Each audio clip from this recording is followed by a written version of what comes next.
शिरूर हवेलीचे भाजपचे माजी दिवंगत आमदार बाबूरावजी पाचरणे यांच्या प्रथम पुण्यस्मरण दिनानिमित्ताने शिरूर जवळील त्यांच्या तरोडोबाची वाडी या मूळ गावी राज्याचे उपमुख्यमंत्री अजितदादा पवार यांनी भल्या सकाळी उपस्थित राहून पाचरणे यांच्या स्मरणार्थ बांधलेल्या शक्तीस्थळाचे दर्शन घेत तेथील कोनशिला व स्मारकाचे अनावरण केले। स्वर्गीय माजी आमदार बाबूराव पाचरणे यांच्या पत्नी मालती पाचरणे, चिरंजीव व जिल्हा नियोजन समिती सदस्य राहुल पाचरणे, कन्या राणी शेळके, जावई कर्नल शेळके तसेच पाचरणे कुटुंबीय, त्यांचे स्वकीय, नातलग व आप्तेष्टांनी अजितदादांचे स्वागत केले। यावेळी झालेल्या कार्यक्रमासाठी पारनेरचे आमदार निलेश लंके, इंदापूरचे आमदार दत्ता मामा भरणे, श्रीगोंद्याचे माजी आमदार बापूसाहेब नागवडे, शिरूरचे माजी आमदार पोपटराव गावडे, माजी जिल्हा परिषद अध्यक्ष प्रदीप कंत, राष्ट्रवादीचे जिल्हाध्यक्ष प्रदीप गारटकर, तालुका अध्यक्ष रवींद्र काळे, जिल्हा परिषद सदस्य राजेंद्र जगदाळे, मानसिंग भैया पाचुंदकर, माजी जिल्हा परिषद सदस्य शेखरदादा पाचुंदकर,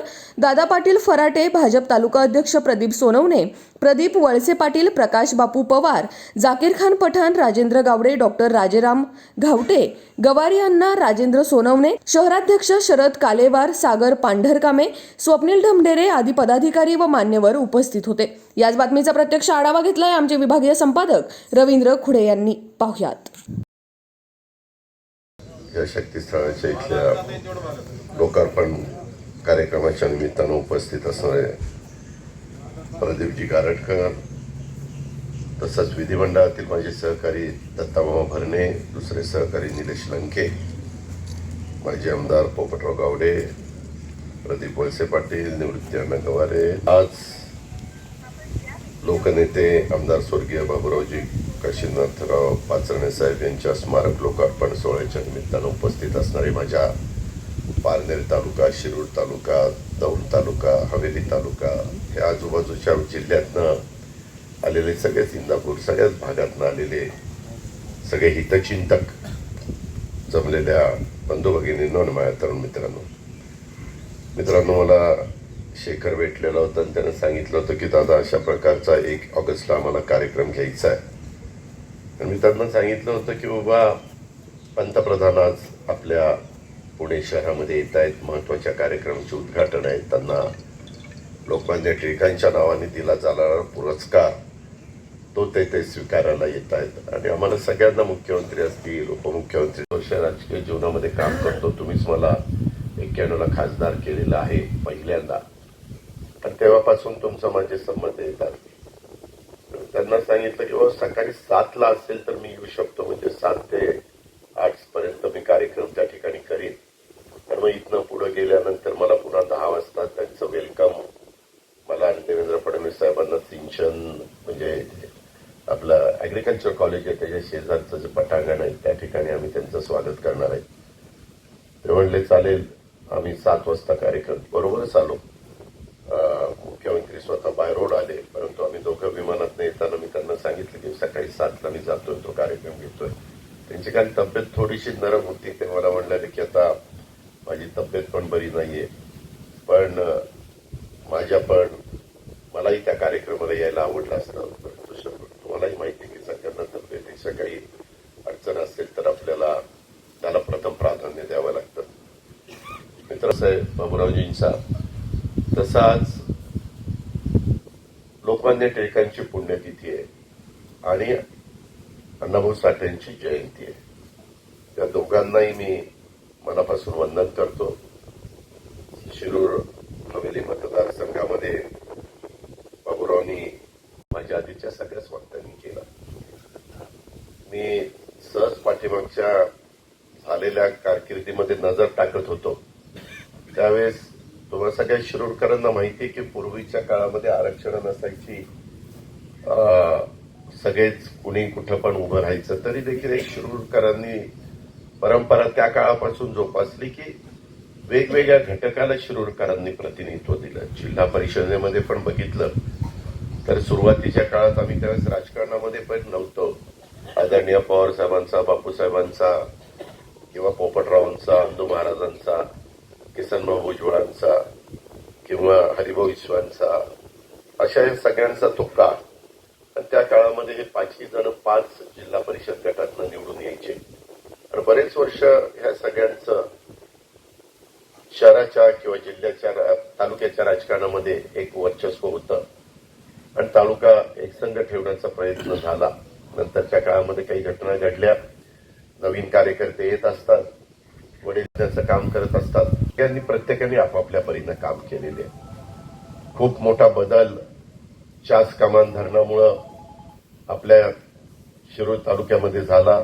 शिरूर तालुक्यामध्ये झाला 91 ला खासदार म्हणून उभा होतो त्यावेळेस या भागातनं पोपटराव, किसन भाऊ, तसंच आमचे अण्णू महाराज, बापूसाहेब तिटे, हरभाऊ, हे बाकीचे सगळे मान्यवर, पठाण साहेब, हे सगळेजण, शेखर पठाण, हे सगळेजण होतेच होते.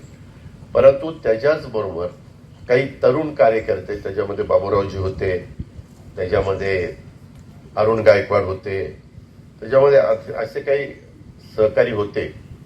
आणि एक गोष्टी घडत असताना बाबूराव हा अनेक बाबतीमध्ये एक सगळ्यांच्या मध्ये मिळून मिसळून वागणारा कार्यकर्ता, ज्याचा उल्लेख पोपटरावांनी पण आपल्या भाषणामध्ये केला किंवा बाकीच्यांनी पण केला. तसं बघितलं तर नेहमी त्यांच्या मनामध्ये स्वप्न होतं की आपण आमदारकी लढवली पाहिजे. म्हणजे एक काळ तर मला आठवतोय, तेव्हा अगदी सुरुवातीच्या काळामध्ये पोपटरावांना पण आठवत असेल, म्हणजे प्रचाराच्या वेळेस पोपटराव मला वाटतं साहेबांचे उमेदवार आणि बाबूराव माझा उमेदवार, दादाचा उमेदवार, असा प्रचार झाला. आता म्हणलं साहेबांनी काही वेगळे आहेत का? तेव्हाही वेगळे नव्हतो ना आताही वेगळे नव्हतो, काळजी करू नका. पण तो एक काळ झाला आणि तशा पद्धतीने प्रचार झाला. त्यावेळेस 600 का 750 मतांनी, 650 मतांनी ती निवडणूक त्या ठिकाणी. पण निवडणुका जरी झाल्या तर ह्या तालुक्याचं एक वेगळं वैशिष्ट्य आहे. तरी निवडणुका झाल्यानंतर सगळ्यांनी खेळीमेळीमध्ये एकत्र यायचं आणि काम करायचं, अशा प्रकारची या शिरूर तालुक्याची परंपरा आहे. आणि ती पण जपण्याचं काम पोपटरावांनी आपल्या परीनं केलं, बाबूरावांनी केलं. सगळ्यांनीच त्याच्यामध्ये आपापल्या परीनं मदत केली. ही पण गोष्ट नाकारून त्या ठिकाणी नाही. जिंच्याकडे बघू शकतो, आता इथे चांगली नदी वाहते. वाडवडलाजी त्यांची इथं प्रॉपर्टी होती, जिथं आपण बसलेलो आहे, जिथं बाबूरावांचं अतिशय चांगल्या पद्धतीनं एक शक्तीस्थळ, साधारण मला सांगण्यात आलं आर पाटील आपल्यातलेच एक सहकारी, असेच काळाच्या नियतीच्या पुढं काही चालत नाही ते आपलं असं. आणि त्यांच्या धर्तीवर इथलं शक्तीस्थळ करण्याचा प्रयत्न केला, खूप चांगल्या पद्धतीने केलं. बाबूरावांची पर्यटन याला पण पाठीमागच्या काळामध्ये आम्ही चालना देण्याचा प्रयत्न केला. तावरे म्हणून एक आमचे सहकारी होते, त्यांनी त्याच्यामध्ये लक्ष घातलं आणि आम्ही पण बँकेत दिलीप वळसे पाटील साहेब, आम्ही सगळेच जण ज्यावेळेस काम करायचो त्यावेळेस या कृषी पर्यटनाला कसं प्रोत्साहन देता येईल, त्याला आर्थिक मदत कशी करता येईल, अर्थात कर्ज रूपाने, परंतु एक नवीन स्कीम त्या ठिकाणी आणण्याचा प्रयत्न केला.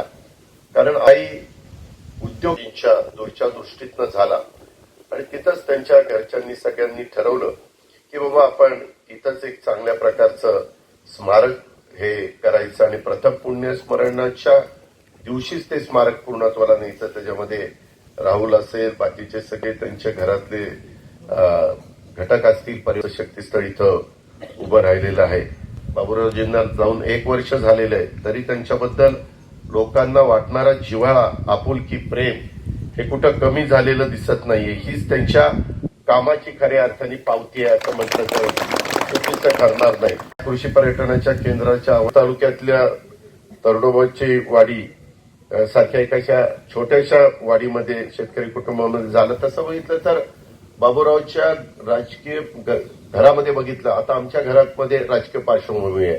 पोपटरावांच्या नंतर आता राजेंद्र तिथं काम करतो, बाकीचे सहकारी काम करतात. परंतु पोपटरावांच्यामुळे त्याही घराण्याला राजकीय एक हे आलं, कारकीर्द त्या पार्श्वभूमी आली. तसं बाबूरावांच्या बाबतीमध्ये त्यांच्या घरामध्ये कुणालाही राजकीय पार्श्वभूमी नव्हती आणि राजकीय पार्श्वभूमी नसल्यानंतर गाव पातळीवरून त्यांनी आपली स्वतःची राजकीय कारकीर्द त्या ठिकाणी सुरू केली आणि त्याच्यातून सुरुवातीला अतिशय तरुण वयामध्ये कृषी उत्पन्न बाजार समिती शिरूर इथं त्यांनी मार्केट कमिटीवर विजय मिळवला आणि तालुक्याच्या पातळीवरच्या राजकारणामध्ये त्यांनी प्रवेश केला. मग बाबूरावांनी कधी मागं वळून बघितलं नाही. हा सगळा इतिहास आपल्या सगळ्यांच्या समोर आहे. पक्षामध्ये त्यांना वेगवेगळ्या प्रकारे निर्णय घ्यावा लागला. हा त्या वेळेची परिस्थिती लक्षामध्ये घेऊन त्यांनी त्या ठिकाणी घेतलेला निर्णय आहे. त्याच्या कोणामध्ये जाऊन जास्त त्याची चर्चा करण्याचं काही कारण नाही. त्याप्रमाणे आमदारकीची संधी त्या ठिकाणी मिळाली आणि त्या आमदारकीच्या कारकिर्दीमध्ये आपल्या शिरूर तालुक्याचे प्रश्न सुटावेत, कारण त्यावेळेस अनेक पण पाठपुरावा करायचे आणि त्या ठिकाणी यायचे, देवेंद्रजी करायचे काम होतं. परंतु एक अशा प्रकारचा आजार बाबूरावांना झाला आणि शेवटपर्यंत ते त्या आजाराची लढत होते, परंतु दुर्दैवाने त्यांना तिथं जिंकता आलं नाही, आपल्याला सोडून गेले. आणि आज अशा प्रकारचा दिवस हा प्रथम पुण्यस्मरण करण्याचा दिवस आपल्यावर आला. आई वडिलांच्या पोटी जन्माला आल्यानंतर कधी ना कधी आपल्याला जायचं असतं. हा वर्षानुवर्ष पृथ्वी तलावर चाललेला नियम आहे, तो कोणी थांबवू शकत नाही. ही पण वस्तुस्थिती खरी आहे. पण आपल्याला जन्म मिळाल्यानंतर आपण समाजाच्या करता काय करतो, लोकांच्या करता काय करतो, हा देखील विचार प्रत्येकाने केला पाहिजे. चांगल्या विचारांनी पुढे जाण्याचा प्रयत्न केला पाहिजे. साधू संतांचे जे विचार आहेत त्या विचार सतत मनामध्ये ठेवले पाहिजे. स्मारकाच्या बऱ्याचदा माझे राजकीय सहकारी विचारत असतात की दादा तुम्ही सकाळी 7ला जाता, कशी लोक येतात? आता त्यांनाच विचारा की कशी लोक आलेली आहेत. शेवटी आपण लोकांना कशा सवयी लावतो त्याच्यावर सगळं अवलंबून असतं आणि त्याच्यामुळे आपल्याला साहेबांनी पण सकाळपासून कामाची सवय लावलेली आहे. त्याच्यामुळे मी 5:30लाच निघालो. मला वाटलं होतं की मी थोडा म्हणजे एक वेळेत येईल का नाही, परंतु त्या निमित्तानं इतरांना पण आपले आपले विचार मांडता आले. साधारण मी ठरवलं होतं 7 ते 8 पर्यंत थांबायचं, कुटुंबियांना भेटायचं, तुमच्याशी 2 मिनिट बोलायचं. काही इतर पण वेगवेगळ्या प्रकारचे प्रश्न राजेंद्र नागवडेंनी सांगितले, इतर पण माझ्या सहकारी मित्रांनी जिल्हा परिषदेच्या संदर्भामध्ये सांगितले, कलेक्टरच्या संदर्भामध्ये सांगितले, पाण्याच्या संदर्भात दत्ता मामांनी एक मुद्दा इथं काढला. जे जे काही मुद्दे आहेत, आता दुपारी पंतप्रधान ज्यावेळेस परत दिल्लीला जातील त्यावेळेस आमचे आज महसूल दिन आहे. महसूल दिनाच्या करता मी मुख्यमंत्री आणि राज्यपालांच्या बरोबर देवेंद्र फडणवीस साहेब मुंबईला जाणार आहेत, पण मी आणि मुख्यमंत्री जरा उशिरा जाणार आहे. महसूल हॉलला मी या बाकीच्यांना बोलवलं नाही. लोकांनी सांगितलेली ती कामं कशी मार्गी लावता येतील ह्याबद्दलचा माझ्याकडनंही प्रयत्न निश्चितपणे होईल. याबद्दलची ग्वाही मी आपल्या सर्व सहकारी मित्रांना या निमित्तानं देतो. एकंदरीतच हे अतिशय चांगल्या प्रकारचं मनापासून मदत केली, मनापासून त्याच्यामध्ये लक्ष घातलं, त्याच्यामध्ये बाकीचे सगळे त्यांचे सहकारी अभिनंदन करतो. अतिशय बाबूरावजींनी, स्वर्गीय बाबूराव पाचरणेंनी जरी ते नंतरच्या काळात जाताना भारतीय जनता पक्षामध्ये असले तरी त्यांचे सर्व पक्षातल्या नेत्यांशी, कार्यकर्त्यांशी अतिशय स्नेहाचे संबंध होते. हे आपल्याला कधी विसरता येणार नाही. राजकारणाच्या जागी राजकारण हे तत्व नेहमीच बाबूरावजींनी आयुष्यामध्ये पाळलेलं होतं. त्यामुळं ही तुम्हाला आजही पाहायला मिळतात. राहणीमान बघितलं तर अत्यंत साधा अशा प्रकारचं होतं आणि त्यामुळं शिरूर हवेलीच काय, इतर ठिकाणच्या देखील सामान्य लोकांना सुद्धा त्यांच्याबद्दल एक प्रेम होतं, एक आपुलकी होती, एक जिव्हाळा होता. हे नाही, त्यांच्या साध्या राहणीमुळेच ते कोणाशी अतिशय सहज संवाद साधायचे. त्यामुळेच ह्या शिवतारा पर्यटन केंद्राच्या आवारामध्ये उभारण्यात आलेल्या स्वर्गीय बाबूराव पाचरणे यांच्या स्मारक त्यांच्या कार्यकर्त्यांना तसंच राजकारणामध्ये आपल्याला सगळ्यांनाच हे स्मारक प्रेरणा देईल याबद्दल माझ्या मनामध्ये तीळ मात्र शंका नाही. तशा प्रकारची खात्री मी आपल्या सगळ्यांच्या समोर बाळगतो. स्वर्गीय बाबूराव पाचरणे यांच्या लोकसेवेचं कार्य आपण सर्वांनी इथून पुढे देखील पुढे नेऊया, हीच त्यांना खऱ्या अर्थाने श्रद्धांजली ठरेल.